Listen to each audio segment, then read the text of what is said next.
अस्सलाम वालेकुम। आप देख रहे हैं राज जिन्नात और मैं हूं सैफुल कहर। आज की ये डॉक्यूमेंट्री कोई आम कहानी नहीं, ये एक ऐसी हकीकत है जिसे बरसों से छुपा कर रखा गया है। पाकिस्तान के मज़ारात पर हर साल हज़ारों मरीज लाए जाते हैं। चीखें, कपकपी, बेहोशी, हाज़रियाँ। सवाल ये नहीं कि ये सब होता है या नहीं, सवाल ये है कि क्यों होता है। क्या ये वाकई साहिब मज़ार की करामत है या जिन्नात की दुनिया का कोई पोशीदा राज, या फिर वो हकीकत जो आपको कभी बताई ही नहीं गई। आज हम बात करेंगे बगैर डर, बगैर मुबालगा, सिर्फ सच, वो सच जो सुनने वाला आखिर तक सुनने पर मजबूर हो जाएगा। जिन्नात और इंसान, असल हकीकत। कुरान व सुन्नत के मुताबिक जिन एक अलग मखलूक हैं जो इंसान को मुतासिर कर सकती है। अहम हकीकत, हर चीख जिन नहीं, हर हाज़री असर नहीं, मगर कुछ केस 100% हकीकी होते हैं।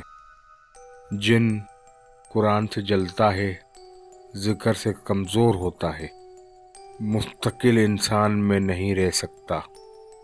पाकिस्तान की मशहूर मज़ारात जहाँ हाज़रियाँ देखी जाती हैं, ये मालूमात अवामी मुशाहिदात और रिपोर्ट्स पर मबनी हैं, दावा नहीं। शाह अब्दुल लतीफ़ भटाई, बिट शाह, कपकपी, चीखें, बेहोशी, ख़ास तौर पर ख़वातीन और बच्चे। शाह शम्स तबरेज़, मुल्तान, ज़मीन पर गिर जाना, आवाज़ का बदल जाना। लाल शहबाज कलंदर, सेवन, धमाल के दौरान हाज़रियाँ, आँखों का पलट जाना। दाता दरबार लाहौर, खामोश, दबाव, गुनूदगी और सुस्ती। शाह की सिंध लोकल रिपोर्ट्स, काला जादू के केस, शदीद रद्द अमल। हादरी असल में क्या है? गलत फहमी, जिन निकल आया। हकीकत, जिन दब गया। नूरानी दबाव की वजह से जिन कंट्रोल खोता है, असाबी निज़ाम मुतासिर होता है, ज़बान और आवाज़ बदल जाती है। नूरानी फ़ज़ा क्या होती है? नूरानी फ़ज़ा में शामिल हैं मुसलसल ज़िक्र, दुरूद, फ़रिश्तों की मौजूदगी। ये फ़ज़ा जिन के लिए आग की मानिंद होती है।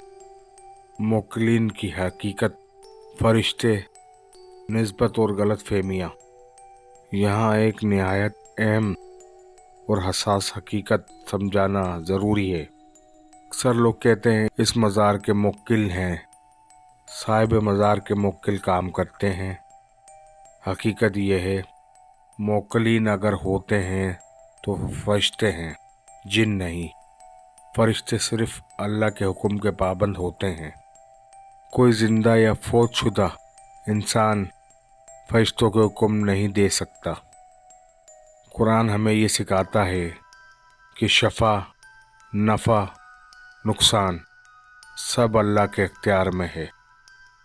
मज़ारात पे जो कैफियत बनती है वो मुसलसल ज़िक्र की वजह से, नेक बंदे की निस्बत की वजह से और फरिश्तों की मौजूदगी की वजह से होती है। यहाँ ना कोई ज़ाती ताकत है, ना कोई खुफिया सल्तनत, ना कोई ग़ुलाम मुवक्किल। जो लोग साहिब मज़ार को मुख्तियार समझते हैं या वो ये मानते हैं कि वो मुवक्किलीन को हुक्म देते हैं, वो गलत फहमी और ख़तरनाक अक़ीदे में मुब्तला हो जाते हैं। आर्ज़ी शफा क्यों? जिनकी जड़ नहीं कटती। मरीज़ ने खुद हिफाजत नहीं अपनाई, घर में ज़िक्र और नमाज नहीं, नतीजा जिन वापस आ जाता है। क्या ये करामत है? हाँ, मगर महदूद। असल ताकत अल्लाह, कुरान, नूर। साहिब मज़ार ज़रिया होते हैं, मालिक नहीं। असल और मुकम्मल इलाज 5 वक्त नमाज, आयतल कुर्सी, सूरह बकरा, मुस्तकिल जिक्र। जो खुद हिफाजत नहीं करता, कोई मज़ार इसे हमेशा के लिए महफूज नहीं रख सकता। आपने ये पूरी डॉक्यूमेंट्री देखी, अब फैसला आपके हाथ में है। याद रखें, शफा सिर्फ अल्लाह देता है, फरिश्ते सिर्फ अल्लाह के हुक्म के ताबे हैं। कोई साहिब मज़ार, जिंदा या फौतशुदा, मुकरिन को हुक्म नहीं दे सकता। मज़ारात एहतराम की जगह हैं, मगर इबादत, मदद और फरियाद सिर्फ अल्लाह से ही होनी चाहिए। अगर साहिब मज़ार को मुख्तियार समझा जाए या मोकलिन को उनका गुलाम माना जाए तो ये बात शिर्क के करीब ले जाती है। इस्लाम हमें सिखाता है, मांगो तो अल्लाह से, डरो तो अल्लाह से, और भरोसा भी सिर्फ अल्लाह पे रखो। आप देख रहे थे राज़ जिन्नात और मैं था सैफुल कहर। अल्लाह हमें हक समझने और इस पर कायम रहने की तौफीक दे। आमीन।